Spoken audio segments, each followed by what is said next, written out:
कैसे हो दोस्तों, मैं बुरा हूं। तो आज मैं आपको जीएसटी रजिस्ट्रेशन का प्रोसेस एक्सप्लेन करूंगा। तो मैंने ऑलरेडी एक वीडियो बनाया था जीएसटी रजिस्ट्रेशन के ऊपर। तो अभी 2021 में कुछ और प्रोसेस अपडेट हो चुका है। तो हमेशा जीएसटी पोर्टल में कुछ ना कुछ अपडेट होता रहता है। तो इसीलिए मैं नया रजिस्ट्रेशन आप किस तरह कर सकते हैं उसका step by step process practically explain करके दिखाऊंगा। और दोस्तों, अगर आप अमेजॉन एफबीए करना चाहते हैं तो आपको जीएसटी रजिस्ट्रेशन लेना मैंडेटरी है। मतलब जो भी प्रॉफिटेबल प्रोडक्ट्स रहता है उसके लिए तो जीएसटी चाहिए होगा। और कई सारा बिगिनर्स मतलब जीएसटी नाम लेके ही डर जाते हैं, पर मैं एक्सपीरियंस से कह रहा हूँ कि आपको जीएसटी और जो कॉम्प्लायंसेस जो भी उसका प्रोसेस है उतना कॉम्प्लिकेटेड नहीं है। और स्पेशली बिगिनिंग में एज ए प्रोप्राइटरशिप आप सभी चीज़ आप खुद कर सकते हैं। तो मैंने भी मतलब जब मैंने स्टार्ट किया था तो मैं अकाउंटेंट या सीए को अफोर्ड नहीं कर पा रहा था। तो एक साल तक सभी जीएसटी रजिस्ट्रेशन हुआ, रिटर्न फाइलिंग हुआ, तो मैं खुद हैंडल करता था। और मैंने मेरे चैनल पर भी मतलब कई सारा ट्यूटोरियल्स एक्सप्लेन किया है जीएसटी रजिस्ट्रेशन किस लेना है, उसका रिटर्न फाइलिंग किस तरह करना है। तो उसका ही जीएसटी रजिस्ट्रेशन का एप्लीकेशन प्रोसेस इस वीडियो में मैं एक्सप्लेन करूंगा, क्योंकि जैसा मैंने पहले कहा जीएसटी पोर्टल हमेशा अपडेट होता रहता है। तो मैं आपको और एक बार क्लियर कर देता हूं कि आप एज ए प्रोप्राइटरशिप बिगिनिंग में अगर आप सभी जीएसटी का प्रोसेस सब कुछ जानते हैं तो आप खुद कर सकते हैं। कहीं पर भी आपको सीए का डिजिटल सिग्नेचर नहीं लगता है। तो सबसे पहले मैं आपको डॉक्यूमेंट्स के बारे में बताऊंगा, क्या क्या डॉक्यूमेंट्स चाहिए आपको जीएसटी रजिस्ट्रेशन के लिए। तो सबसे पहला आपको ईमेल आईडी और मोबाइल नंबर चाहिए जो सबके पास रहेगा। और उसके बाद आपको आईडी प्रूफ चाहिए, उसके लिए आप आधार कार्ड यूज़ कर सकते हैं। और एड्रेस प्रूफ चाहिए। तो एड्रेस आपका रेसिडेंशियल हुआ हो या कमर्शियल हुआ हो तो आपको एड्रेस प्रूफ के लिए दो डॉक्यूमेंट चाहिए। एक है बिल, जिसमें आप इलेक्ट्रिसिटी बिल या कोई टैक्स पेड बिल वो इस्तेमाल कर सकते हैं। तो मैं हमेशा इलेक्ट्रिसिटी बिल रेकमेंड करूँगा। और एक डॉक्यूमेंट, आप अगर आप ओन्ड है तो नॉन ऑब्जेक्शन सर्टिफिकेट आपको चाहिए। अगर रेंटेड है तो रेंटल एग्रीमेंट चाहिए। बिगिनर के केस में क्या होता है, इलेक्ट्रिसिटी बिल उनके नाम पे नहीं रहता है, उनका मदर या फादर के नेम पे रहता है। तो उस केस में आपको इलेक्ट्रिसिटी बिल और इलेक्ट्रिसिटी बिल में किसका नेम है उनके नेम पे रेंट एग्रीमेंट या नॉन ऑब्जेक्शन सर्टिफिकेट, उसमें कोई एक डॉक्यूमेंट चाहिए। तो वो एड्रेस प्रूफ लेके आप जीएसटी रजिस्ट्रेशन ले सकते हैं। और आपको पैन कार्ड भी चाहिए। तो ये इंपॉर्टेंट डॉक्यूमेंट है। अगर आप प्रोप्राइटरशिप में अप्लाई कर रहे हैं तो आपको खुद का इंडिविजुअल पैन कार्ड जिसमें आपका खुद का नेम रहता है। और अगर आप प्राइवेट लिमिटेड के लिए अप्लाई कर रहे हैं तो प्राइवेट लिमिटेड के लिए अलग पैन कार्ड मिलेगा, तो वो पैन कार्ड देके आप अप्लाई कर सकते हैं। तो ये सभी डॉक्यूमेंट्स आपके पास रहने के बाद आप जीएसटी रजिस्ट्रेशन अप्लाई कर सकते हैं। तो दोस्तों, जैसा आप यहाँ देख रहे हैं मैं जीएसटी पोर्टल में हूँ, gst.gov.in। ये ऑफिशियल वेबसाइट है जीएसटी का। तो यहाँ आपको सबसे पहले यहाँ नीचे रजिस्टर नाउ, टैक्स पेयर में रजिस्टर नाउ पे सेलेक्ट करना है। तो यहाँ आपको न्यू रजिस्ट्रेशन सेलेक्ट करना है। तो स्टार्टिंग में एक प्रोसेस रहता है, मतलब आपको न्यू रजिस्ट्रेशन अप्लाई करने के बाद आपको टीआरएन नंबर मिलता है, जैसा यहाँ आप देख रहे हैं, टेम्पररी रेफरेंस नंबर। तो टेम्पररी रेफरेंस नंबर मिलने के बाद आप इसको सेलेक्ट करके आप प्रोसीड कर सकते हैं। पर यहाँ फ्रेश से मैं स्टार्ट कर रहा हूँ। तो यहाँ न्यू रजिस्ट्रेशन सेलेक्ट करना है। यहाँ आया में यहाँ आपको टैक्स पेयर सेलेक्ट करना है। तो यहाँ आपको कई सारा ऑप्शन दिखेगा, जैसे कि tax payer, tax deductor, tax collector. Tax collector e commerce मतलब ई कॉमर्स पोर्टल के लिए, जैसे कि अमेजॉन हुआ, फ्लिपकार्ट के लिए, वो ये ऑप्शन सेलेक्ट करते हैं। और उसके बाद GST practitioner, non residential taxable person, United Nation body, consulate और embassy of foreign country, other notified person, non resident online service provider. तो इतना सारा ऑप्शन है। तो यहाँ आपको टैक्स पेयर सेलेक्ट करना है। और यहाँ स्टेट, आपका स्टेट सेलेक्ट करना है। तो मेरा स्टेट कर्नाटका है, तो मैं इसलिए कर्नाटका सेलेक्ट करता हूँ। और डिस्ट्रिक्ट है तो मैं अपना डिस्ट्रिक्ट सेलेक्ट करता हूँ जो है शिवमोगा। और उसके बाद यहाँ legal name of the business. तो यहाँ आपको लीगल नेम ऑफ बिजनेस में जो नेम आपके पैन कार्ड पे रहेगा तो सेम एग्जैक्ट नेम आपको एंटर करना है। तो मैं फिर से रिपीट करता हूँ, प्रोप्राइटरशिप के लिए आपका खुद का नेम जो रहता है पैन कार्ड पर, प्राइवेट लिमिटेड के लिए आपका प्राइवेट लिमिटेड का कंपनी का नेम प्रिंटेड रहता है पैन कार्ड पे, तो वो एंटर करना है। तो यहाँ मैं बस दिखाने के लिए आपको के पॉइंट ऑफ व्यू से मैं दिखा रहा हूँ। तो यहाँ आपका खुद का ही नेम रहेगा।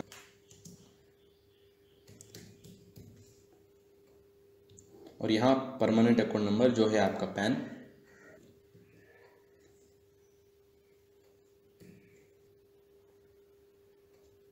तो आपका लीगल नेम ऑफ बिजनेस और आपका पैन नंबर एंटर करने के बाद ईमेल एड्रेस आपको एंटर करना है।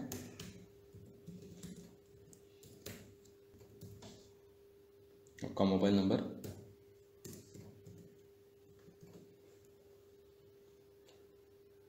और उसके बाद यहाँ कैप्चा एंटर करना है। तो सभी डिटेल्स सही तरीके से एंटर करने के बाद एक बार चेक कीजिए और उसके बाद यहाँ प्रोसीड पे क्लिक कीजिए।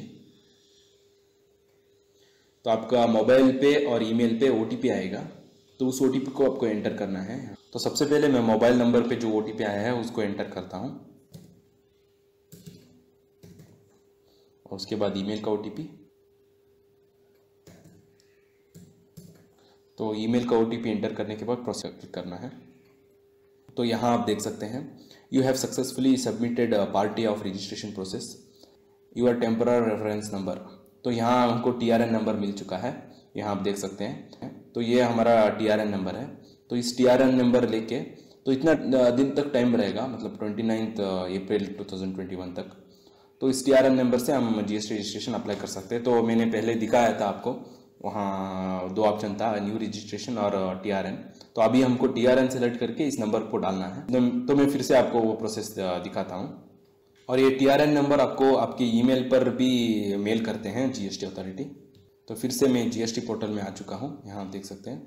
तो यहाँ आपको फिर से टैक्स पेयर्स में रजिस्टर नाउ पे क्लिक करना है,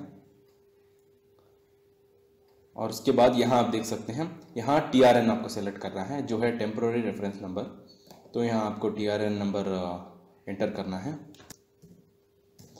एंडिंग विथ TRN, और उसके बाद कैप्चा। तो फिर से आपको आपके मोबाइल पे और ईमेल पे एक OTP आएगा, किसी का भी एक OTP आपको एंटर करके प्रोसीड पे क्लिक करना है। तो यहाँ OTP एंटर करने के बाद आपको प्रोसीड पे क्लिक करना है। तो दोस्तों यहाँ आप देख सकते हैं, क्रिएशन डेट दिखा रहा है, फॉर्म नंबर दिखा रहा है जो है GST रजिस्ट्रेशन 01, फॉर्म डिस्क्रिप्शन दिखा रहा है application for new registration, expiry date और स्टेटस ड्राफ्ट में दिखा रहा है। तो यहाँ एक्शन, तो यहाँ आपको जो पेंसिल का लोगो दिख रहा है उस पर एडिट का ऑप्शन रहता है, तो उसको क्लिक करके आपको सभी प्रोसेस आपको कंप्लीट करना है। तो आपके पास डॉक्यूमेंट सब कुछ रेडी रहना चाहिए। तो मैं आपको दिखाता हूँ। तो यहाँ आप देख सकते हैं आपको 10 स्टेप्स रहता है, मतलब 10 अलग अलग टैब्स हैं। तो सभी टैब्स आपको फिल करने के बाद लास्ट टैब में आप देख सकते हैं वेरिफिकेशन, तो उसको क्लिक करके आप सबमिट कर सकते हैं। तो अराउंड 15 वर्किंग डेज लगेगा आपको GST मिलने के लिए। तो सबसे पहला स्टेप में यहाँ आप देख सकते हैं बिजनेस डिटेल्स। तो यहाँ legal name of the business automatically आ जाएगा जो आपके पैन पर है, और उसके बाद पैन नंबर। तो यहाँ आपको ट्रेड नेम एंटर करना है। तो दोस्तों ट्रेड नेम में आप यूनिक नेम रख सकते हैं।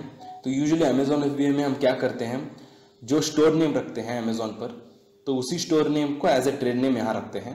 तो ट्रेड नेम डिसाइड करने के वक्त आपको याद रखना है, किसी एक मतलब प्रोप्राइटरशिप में आप प्राइवेट लिमिटेड वो सब कुछ यूज करने की जरूरत नहीं है, आपको यूज भी नहीं करना है। और आपको यूनिक नेम रखना है, मतलब किसी एक ऑलरेडी कंपनी ने ले रखा है उस नेम को, तो उस नेम को आपको यहाँ नहीं रखना है। तो आपका नेम यूनिक रहना चाहिए और आपके प्रोडक्ट्स के रिलेटेड रहना चाहिए। तो उस तरह नेम आप रखिए। तो मैं यहाँ कुछ एक नेम रखता हूँ। तो यहाँ उसके बाद कॉन्स्टिट्यूशन ऑफ बिजनेस, यहाँ अलग अलग ऑप्शन दिखेगा। तो यहाँ अगर आप कंपनी है तो प्राइवेट लिमिटेड सेलेक्ट कर सकते हैं, यहाँ आप देख सकते हैं। और तो यहाँ मैं प्रोप्राइटरशिप के लिए अप्लाई कर रहा हूँ, और मोस्ट ऑफ द केसेस आप प्रोप्राइटरशिप ही सेलेक्ट करेंगे।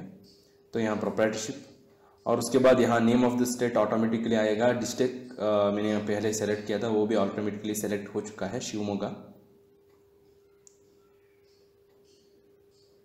तो यहाँ are you applying for registration as a casual taxable person, तो यहाँ सेलेक्ट करने की ज़रूरत नहीं।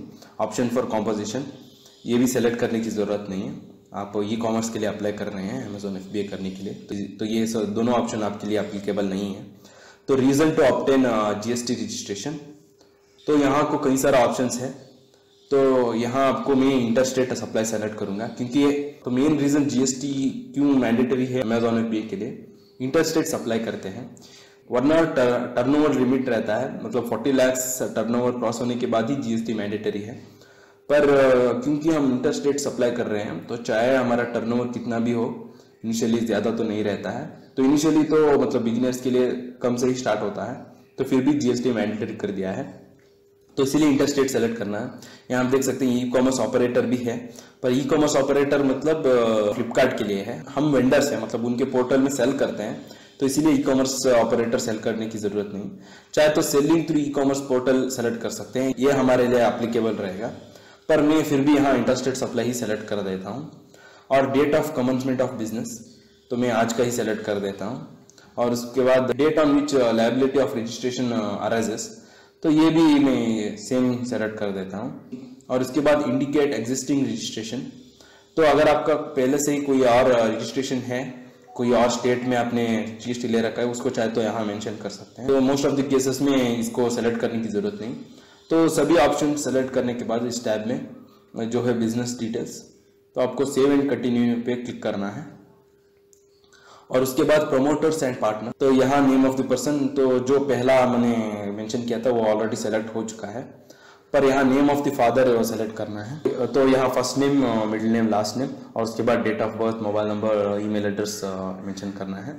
तो मैं जल्दी से डिटेल्स मेंशन कर देता हूँ। दोस्तों और एक याद रखना है आपको, जो भी ऑप्शन में यहाँ रेड डॉट है वो सभी डिटेल्स मैंडेटरी है, तो उसमें आपको डिटेल्स मेंशन करना ही चाहिए। तो यहाँ ये पर्सनल इन्फॉर्मेशन का डिटेल्स मैंने एंटर कर दिया है।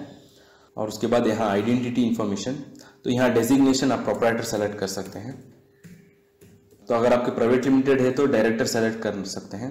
तो यहाँ डायरेक्टर आइडेंटिफिकेशन नंबर, तो अगर आप प्राइवेट लिमिटेड के लिए अप्लाई कर रहे हैं तो प्राइवेट लिमिटेड का प्रोसेस अप्लाई करने के वक्त आपको एक डिन नंबर मिलेगा जो है डायरेक्टर आइडेंटिफिकेशन नंबर, तो उसको आपको यहाँ मेंशन करना है। तो प्रोप्राइटरशिप के लिए कोई ऐसा डिन नंबर नहीं रहता है, तो यहाँ अप्लाई करने की जरूरत नहीं है। तो यहाँ are you citizen of India, इसको आपको सेलेक्ट करना है ऑब्वियसली। और उसके बाद यहाँ पैन नंबर ऑटोमेटिकली आ चुका है। पासपोर्ट नंबर चाहे तो डाल सकते हैं, और ये इन केस ऑफ फॉरेनर। तो उसके बाद आधार नंबर, ये नॉन एडिटेबल है। और उसके बाद यहाँ एड्रेस, तो आपको एड्रेस सही तरीके से मेंशन करना है। जो आप एड्रेस प्रूफ देते हैं तो उसका ही एड्रेस आपको यहाँ मेंशन करना है, वरना आपको फिर जाके मतलब रिजेक्शन हो सकता है। तो इसीलिए सेम एड्रेस, जो एड्रेस प्रूफ आप दे रहे हैं तो उसी एड्रेस को यहाँ मेंशन कीजिए। और उसके बाद यहाँ पिन कोड। तो दोस्तों उसके बाद यहाँ डॉक्यूमेंट अपलोड, यहाँ आप देख सकते हैं अपलोड फोटोग्राफ, तो आपका ही फोटो आपको अपलोड करना है। पासपोर्ट साइज पिक्चर आप स्कैन करके अपलोड कर सकते हैं। और यहाँ जो फॉर्मेट दे रहे हैं उसको फॉलो करना चाहिए, जेपिग में रहना चाहिए।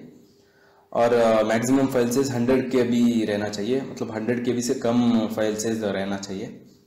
तो मैं यहाँ अपलोड कर देता हूँ। तो दोस्तों यहाँ देख रहे हैं, तो मेरा जो फोटो है वो 100 KB से ज़्यादा है, तो इसीलिए अपलोड नहीं हो रहा है। तो अगर आपको भी इस तरह इशू फेस हो रहा है तो आप किसी वेबसाइट पे जाकर आप साइज रिड्यूस कर सकते हैं।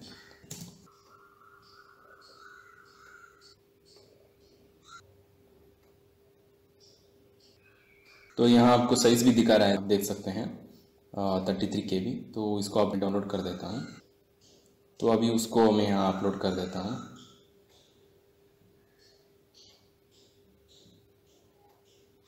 तो दोस्तों यहाँ हमारा फोटो अपलोड हो चुका है। और उसके बाद other information also authorise signatory, इसको भी आपको सेलेक्ट करना है। इसका मतलब आप खुद आपका ऑथराइज सिग्नेटरी है। तो ये सभी डिटेल्स सही तरीके से मेंशन करने के बाद आप एक बार चेक करके सेव एंड कंटिन्यू पे क्लिक कर सकते हैं। तो उसके बाद यहाँ आप देख सकते हैं ऑथराइज्ड सिग्नेटरी,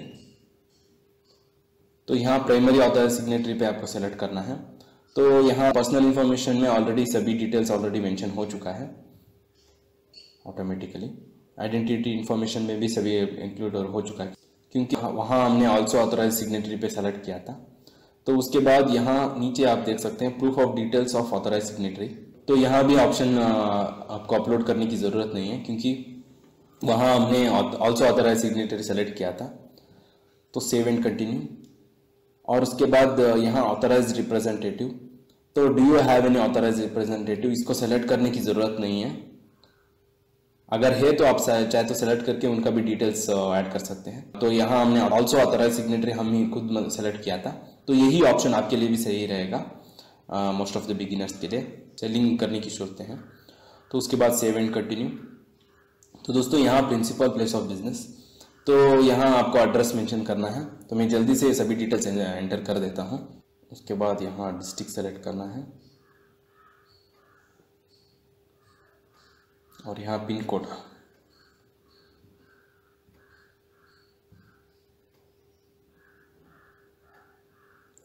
और दोस्तों यहाँ स्टेट जुरिस्डिक्शन, तो यहाँ local GST office already select हो चुका है, तो यहाँ आपको सेक्टर सेलेक्ट करना है। तो यहाँ ऑटोमेटिकली दिखा रहा है, जो एड्रेस मैंने मेंशन किया है उसके लिए ऑटोमेटिकली दिखा रहा है, तो यहाँ आप देख सकते हैं। और उसके बाद कमिश्नरेट, तो सेंटर जुरिस्डिक्शन के लिए एक लिंक भी है जो सीबीएसई वेबसाइट ले जाता है, तो उसमें से आप ढूंढ सकते हैं। यहाँ कमिश्नरेट ऑलरेडी ऑप्शन दिखा रहा है मुझे, और उसके बाद डिवीजन वो भी ऑटोमेटिकली दिखा रहा है, रेंज तो वो भी ऑटोमेटिकली दिखा रहा है। तो अगर आपको कन्फ्यूजन हो रहा है तो इस लिंक पे आपको क्लिक करके, जो है सीबीएसई और ये भी जीएसटी अथॉरिटी का ही वेबसाइट है, तो यहाँ आपको सर्विसेज में जाकर यहाँ नो योर जुरिस्डिक्शन इस पर सेलेक्ट करके आपका स्टेट सेलेक्ट करके, मतलब सेल्फ एक्सप्लेन्ड है, बहुत ही आसानी में मैं आपको दिखा के टाइम वेस्ट नहीं करता हूँ, तो आसानी से आप ढूंढ सकते हैं इस वेबसाइट में। तो मेरा ऑटोमेटिकली दिखा रहा था तो मैंने सेलेक्ट कर दिया है। और उसके बाद कॉन्टैक्ट इन्फॉर्मेशन, ये भी जो हमने मेंशन किया था वो भी ये ऑटोमेटिकली सेलेक्ट हो चुका है। और उसके बाद nature of possession of premises, तो आपका जो है वो सेलेक्ट कर सकते हैं। मैं यहाँ रेंटेड सेलेक्ट करता हूँ। और उसके बाद यहाँ proof of principal place of business, मैं यहाँ इलेक्ट्रिसिटी बिल सेलेक्ट करता हूँ और उसके बाद अपलोड करना है। और उसके बाद और एक डॉक्यूमेंट भी अपलोड करना है, जैसे मैंने पहले कहा रेंट और लीज एग्रीमेंट, तो उसको भी मैं अपलोड कर देता हूँ। तो ये दोनों डॉक्यूमेंट्स अपलोड करने के बाद लास्ट ऑप्शन है नेचर ऑफ बिजनेस एक्टिविटी, तो यहाँ मैं रिटेल बिजनेस सेलेक्ट करता हूँ और इंपोर्ट सेलेक्ट करता हूँ और वेयर हाउस और डिपोर्ट सेलेक्ट करता हूँ। Have additional place of business, इसको आपको actually additional place of business add करना है, as Amazon FBA warehouse को ऐड करना है, पर इनिशियली आप ऐड नहीं कर सकते हैं, उसके लिए अलग प्रोसेस है। तो उसके लिए भी मैंने वीडियो बनाया था और आगे भी मैं अपडेटेड वीडियो उसका बनाऊंगा। तो स्टार्टिंग में इसको सेलेक्ट करने की जरूरत नहीं है। तो ऑप्शन सही तरीके से सेलेक्ट करने के बाद सेव एंड कंटिन्यू पे क्लिक करना है। तो दोस्तों उसके बाद एडिशनल प्लेस ऑफ बिजनेस, जैसा मैंने पहले कहा आपको इनिशियली ऐड करना जरूरी नहीं है, पर आपको ये प्रोसेस करना है, तो उसका मैंने ऑलरेडी वीडियो बनाया है। और आपको additional place of business add करना है, जो भी आपका अमेजॉन FBA वेयर हाउस है आपका स्टेट में, उसको आपके जीएसटी में as a additional place of business mention होकर रहना चाहिए, पर इनिशियली आप नहीं कर सकते हैं उस प्रोसेस को। तो उसके लिए कंटिन्यू। और उसके बाद गुड्स एंड सर्विसेज, तो यहाँ कोई एक 5 कमोडिटीज का आपको HSN कोड मेंशन करना है, तो इतना मतलब मैंडेटरी नहीं है, आप कोई भी ऐड कर सकते हैं। तो यहाँ कोई भी 5 कमोडिटीज का HSN कोड मैं मेंशन कर देता हूँ, तो यहाँ अगर आप टाइप करेंगे तो आपको मिल जाएगा।